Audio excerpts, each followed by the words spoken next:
오늘 설교는 제 책에 실려있는 원고입니다. 조금 손질해서 여러분들에게 처음으로 설교합니다. 오늘 본문이 들어있는 룻기는 크게 오해되고 또 그렇게 해석해온 책들 중에 하나입니다. 그래서 우리를 포함한 많은 사람들이 룻기를 통해서 우선적으로 룻이라는 이 며느리의 효성심을 강조해 왔습니다. 또 룻기에서 시어머니와 며느리 간의 바람직한 관계를 가르쳐 보려고 애써 왔습니다.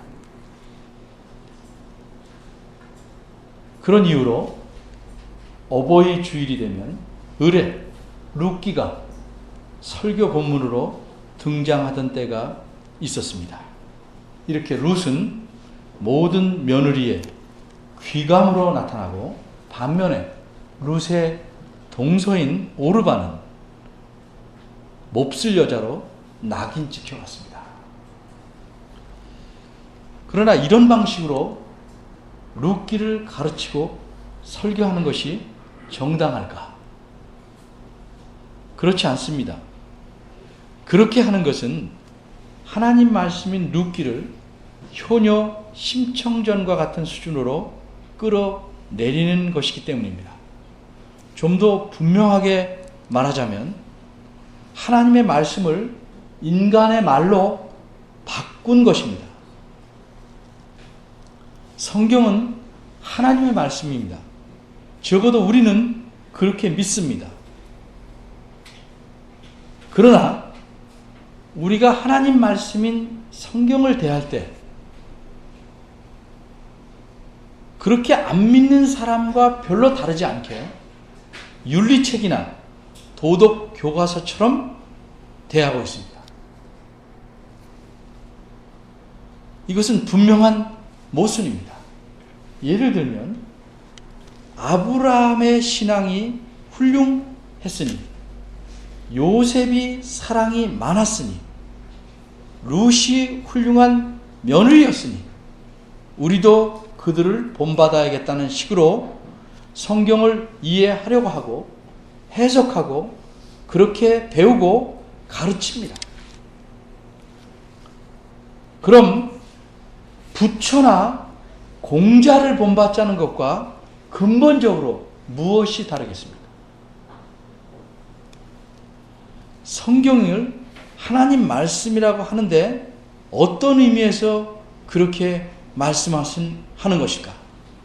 한마디로 하나님께서 자기 자신을 알려주셨다 하는 의미에서 그렇게 말하는 것입니다.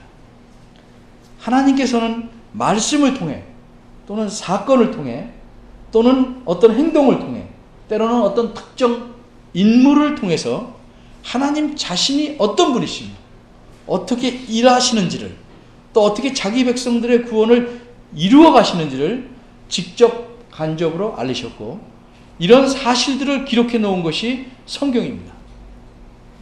그래서 이 성경을 통해서만 우리는 하나님을 정확하게 알 수 있습니다. 이런 의미에서 성경을 하나님의 말씀이라고 말하는 것입니다. 따라서 우리는 성경을 볼 때마다 우선적으로 하나님을 찾아야 합니다. 하나님을 알도록 애써야 하는 것입니다. 룻기에서도 마찬가지입니다. 룻기를 읽을 때도 사람이 아니라 하나님에게 초점을 맞춰야 합니다. 룻기 1장을 먼저 잠깐 생각한 후에 오늘 본문을 살펴보겠습니다. 한 가족이 재물을 풍족하게 가지고 고국을 떠납니다. 기근을 피해서 이웃 나라인 모압으로 이주해 갔습니다. 10여 년이 지났습니다. 그런데 불행하게도 그 집의 가장인 남편이 죽습니다. 그리고 또 후에 두 아들마저 죽었습니다. 집안의 남자란 모두 죽었습니다.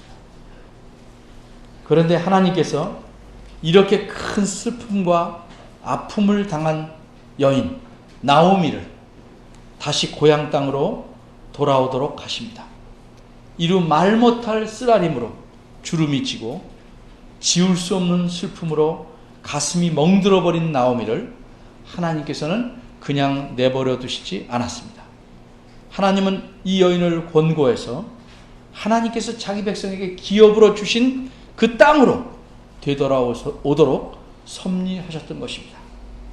이렇듯 룻기 1장에서는 하나님께서는 자기 백성 한 사람 한 사람의 삶을 인도하시는 전능하신 하나님이심을 보여줍니다.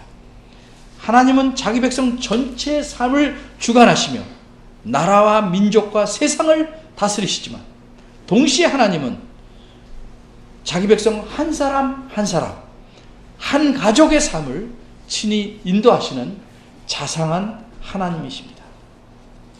그럼 오늘 본문인 룻기 2장 1절에서 13절까지의 말씀에서는 하나님의 모습이 어떻게 드러날까? 본문을 먼저 살펴보겠습니다.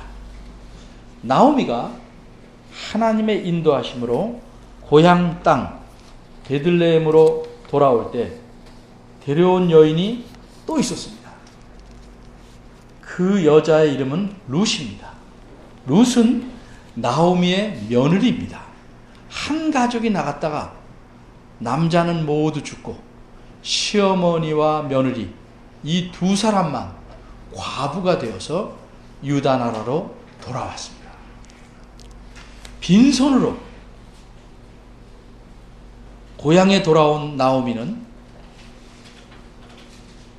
또 그녀의 며느리 룻은 그 생활이 참으로 비참했습니다. 끼니도 제대로 잊기 어려울 만큼 심히 가난했습니다. 그래서 며느리 룻이 시어머니 나오미에게 자신이 나가서 이삭을 주어 끼니를 마련하겠다고 합니다. 허락해 주시기를 구합니다.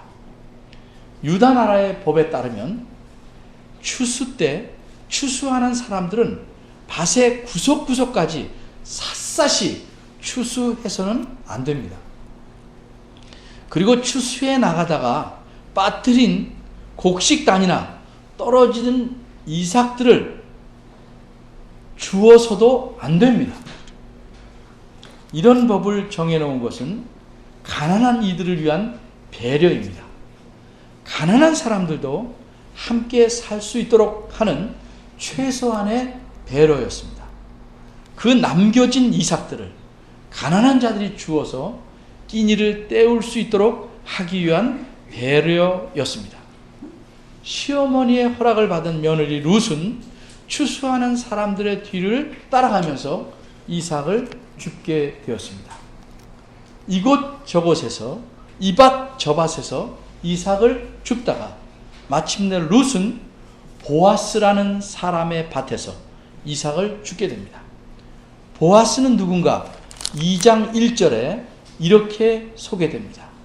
그는 나오미의 남편 엘리멜렉의 친척이며 베들레헴의 부자이며 그곳의 유지였습니다. 보아스는 베들레헴에서 자기 밭의 추수 상황을 살펴보러 나와서 추수꾼들과 인사를 나누다가 마침 그곳에서 이삭을 줍고 있는 남모르는 여인을 발견하게 됩니다. 추수꾼들을 감독하고 있는 자기 일꾼을 부릅니다. 저 남모르는 여인은 누구 집의 여인이냐고 묻습니다. 보아스의 일꾼은 저 여인은 나오미의 며느리로서 모압 여자인데 이삭을 줍도록 허락받아서 매우 열심히 이삭을 줍고 있다고 대답합니다. 보아스는 이미 소문을 통해서는 룻을 잘 알고 있었습니다. 룻이 남편을 잃은 후에 시어머니에 대해 행한 일, 더구나 자신의 부모와 정들은 고국을 떠나서 낯설은 유다 나라에 와서 살게 된 일 등을 자세히 알고 있었습니다. 보아스는 룻을 부릅니다. 룻에게 분에 넘치는 은혜를 베풉니다. 8절과 9절입니다. 보아스가 룻에게 이르되 내 딸아 들으라. 이삭을 주우러 다른 밭으로 가지 말며 여기서 떠나지 말고 나의 소년들과 함께 있으라.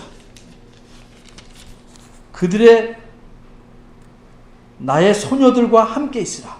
그들의 베는 밭을 보고 그들을 따르라. 내가 그 소년들에게 명하여 너를 건드리지 말라 하였느니라. 목이 마르거든 그릇에 가서 소년들이 길어온 것을 마실지니라. 보아스가 베푼 이런 은혜로 인해 이제 룻은 마음대로 이삭을 주울 수 있게 됐으니 시어머니와 자신의 생활이 적어도 추수기간 동안은 보장이 된 셈입니다. 뿐만 아니라 피곤과 갈증을 시원한 음료로 해결할 수도 있게 되었습니다. 더군다나 젊은 여인이 이삭을 주우러 다니면 문 남자들의 찝쩍거림과 희롱의 대상이 될 수 있는데 보아스의 특명으로 신변도 안전하게 보장되었습니다. 정말 이런 은혜는 룻에게는 과분한 것이었습니다. 그래서 룻은 보아스에게 엎드려 절하며 말합니다. 나는 이방 여인이온데 어찌 이렇게 큰 은혜를 베푸시며 돌보아 주십니까? 어느 사회에서든지 마찬가지로 유다 나라에서도 고아와 과부, 가난한 자는 천대의 대상이었습니다. 더구나 배타성이 강한 유다 나라 사람들에게는 이방 사람들이란 심한 천대의 대상이었습니다. 그런데 룻은 이 천대받을 조건을 골고루 갖춘 여자입니다. 그녀는 과부였습니다. 뒤에서 누가 보살펴 줄 사람이 없습니다. 그녀는 가난한 과부였습니다. 또 이 여자는 이방 나라 출신인 가난한 과부였습니다. 그렇게 보아스가 룻에게 베푼 은혜는 우리가 실제로 겪어보지 않고는 느낄 수 없는 크나큰 은혜였습니다. 룻은 13절에서 보아스가 베푼 은혜가 얼마나 놀랍고 감격스러운 것인지를 이렇게 표현하고 있습니다. 저는 당신의 시녀 중 하나와도 같지 못한데도 당신은 이렇듯 종보도 못한 저를 위로하시고 마음을 기쁘게 해 주셨습니다. 이것이 오늘 본문의 줄거리입니다. 그럼 오늘 본문은 하나님의 어떤 모습을 보여주고 있는지를 생각해 보아야 합니다. 12절에 표현되어 있는, 즉 보아스가 룻에게 한 말에서 우리는 그 직접적인 표현을 찾을 수가 있습니다. 여호와께서 내 행한 일을 보응하시기를 원하며 이스라엘 하나님 여호와께서 그 날개 아래 보호를 받으러 온 내게 온전한 상 주시기를 원하노라.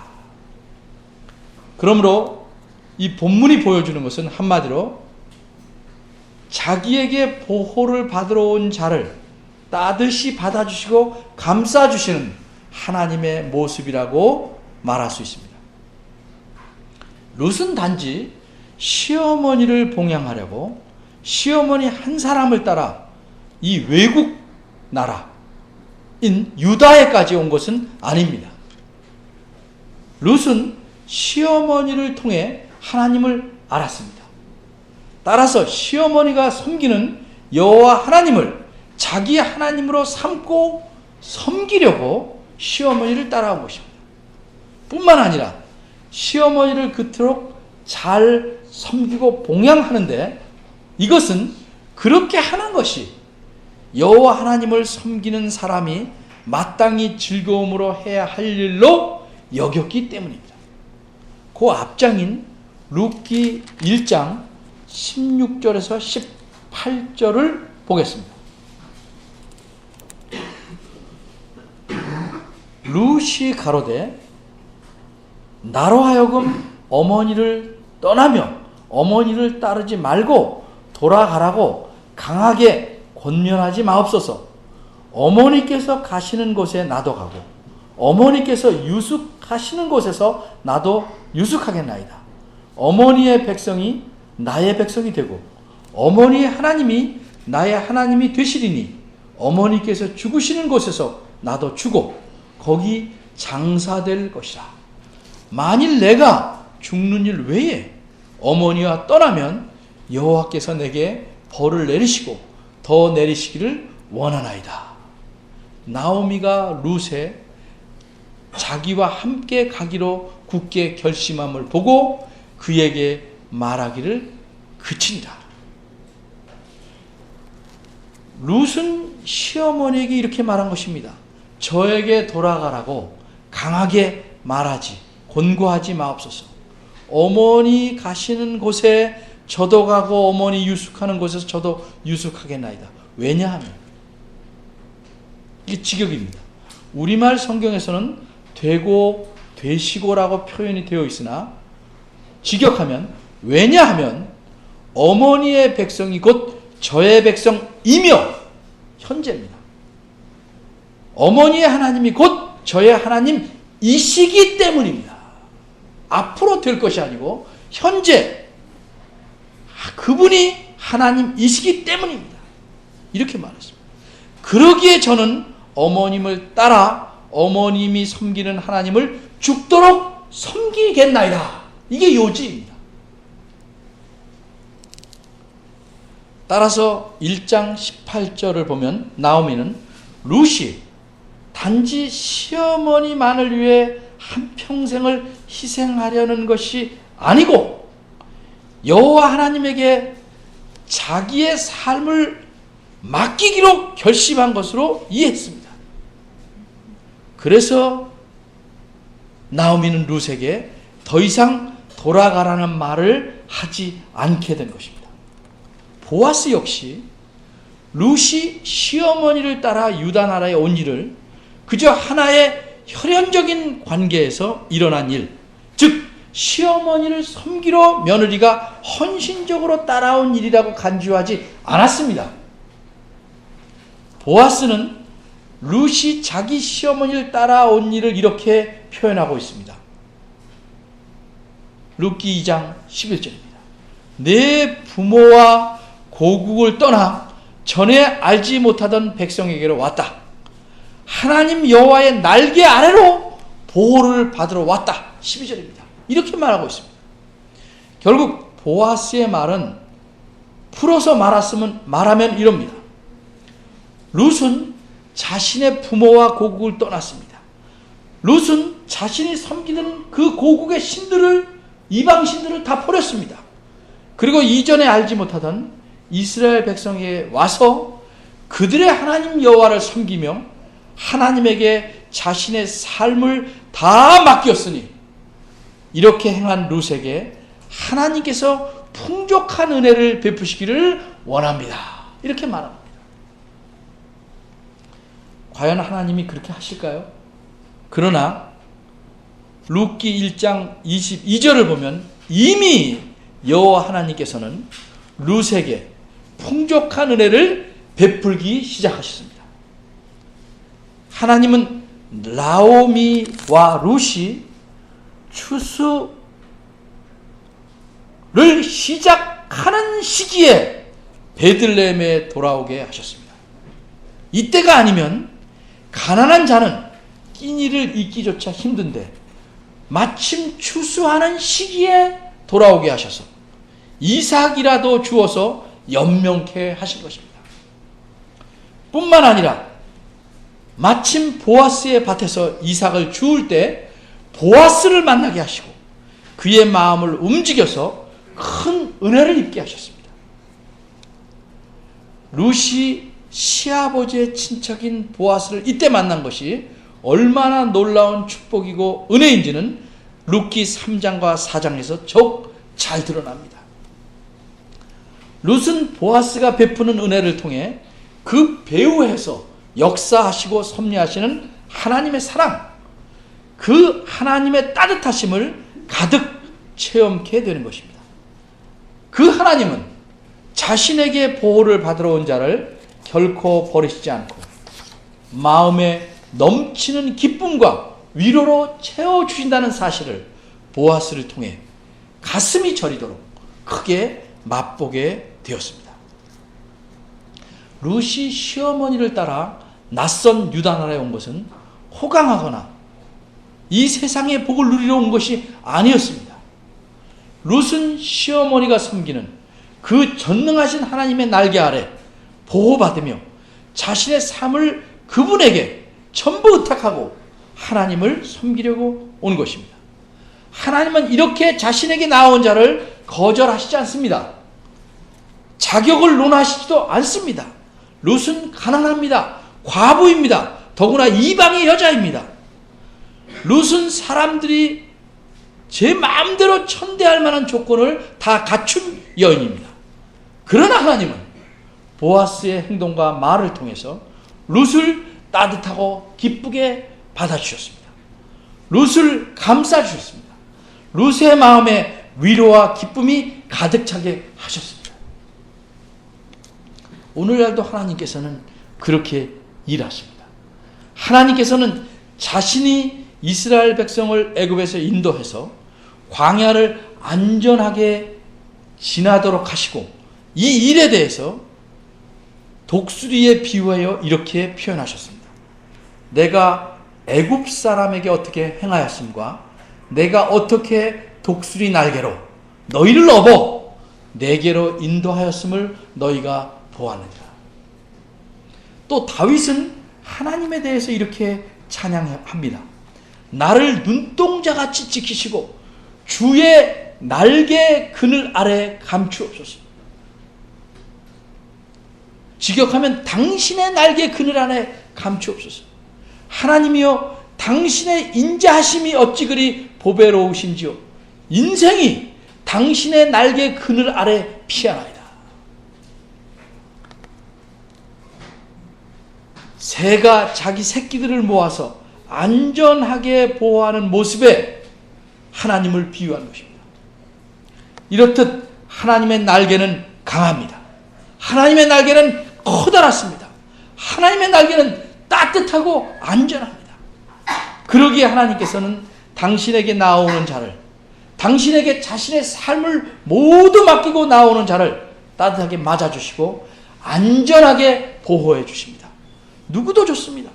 미천한 자도, 빈곤한 자도, 힘없고 연로한 분도, 철 모르는 어린이도, 지탄의 대상이 되는 자들도, 죄수도 간수도, 그 누구라도 하나님은 다 기쁘게 맞아주시며 따뜻히 감싸주십니다.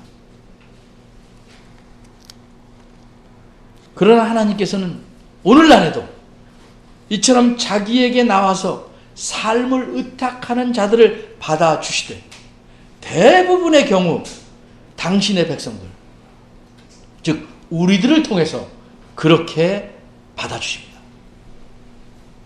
마치 보아스를 통해 룻을 받아주시고 기뻐하시고 위로하셨듯이 말입니다.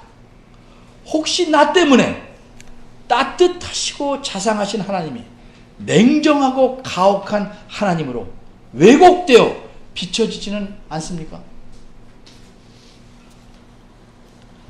누구나 자기에게 나오면 기쁘게 받아주시는 하나님을 부자나 지위 있는 사람, 똑똑한 사람, 내 마음에 드는 사람만 받아주시는 하나님으로 내가 나타내지는 않았습니까? 하나님께 삶을 위탁한 믿는 형제 자매들의 어려움을 외면함으로 나를 통해 당신의 따뜻함과 위로하심을 증거하시려는 하나님의 계획을 내가 지금 묵살하고 있지는 않습니까? 나를 통해 하나님은 자신에게 보호를 받으러 온 모든 자를 따뜻하게 받아주시고 감싸주시는 하나님으로 증거되기를 원하십니다. 여러분 어떻게 하시겠습니까? 기도하겠습니다.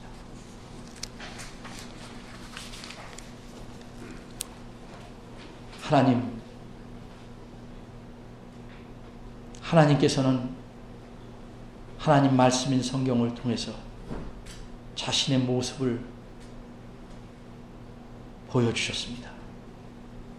그러나 우리가 일그러진 거울에서 그 상을 삐뚤게 알아보듯 성경을 잘못 읽고 잘못 깨닫고 내 마음에 드는 것만 골라 취함으로써 하나님의 모습을 왜곡시키지는 않는지 돌아봅니다. 우리가 그리스도의 향기며 하나님의 사자로서 하나님의 증인으로서 이 땅에서 살아가는데 과연 우리가 하나님을 온전히 드러내고 있는지 살펴보게 하시옵소서.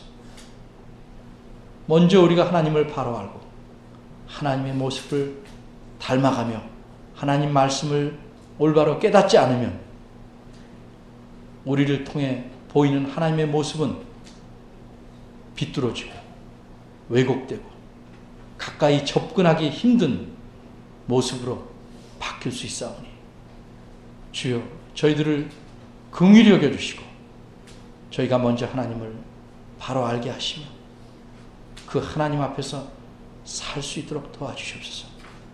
저희들의 교만과 조급함과 저희들의 알량한 자존심을 깨뜨려 주시고 하나님 앞에서 참으로 내놓을 것이 없는, 그래서 오직 하나님의 은혜와 자비만을 구하는 사람으로 서며 이 빈 그릇에 하나님을 가득 담고 살아가는 저희들 되도록 이끌어 주옵소서. 예수님의 이름으로 기도합니다. 아멘. 다 같이 일어나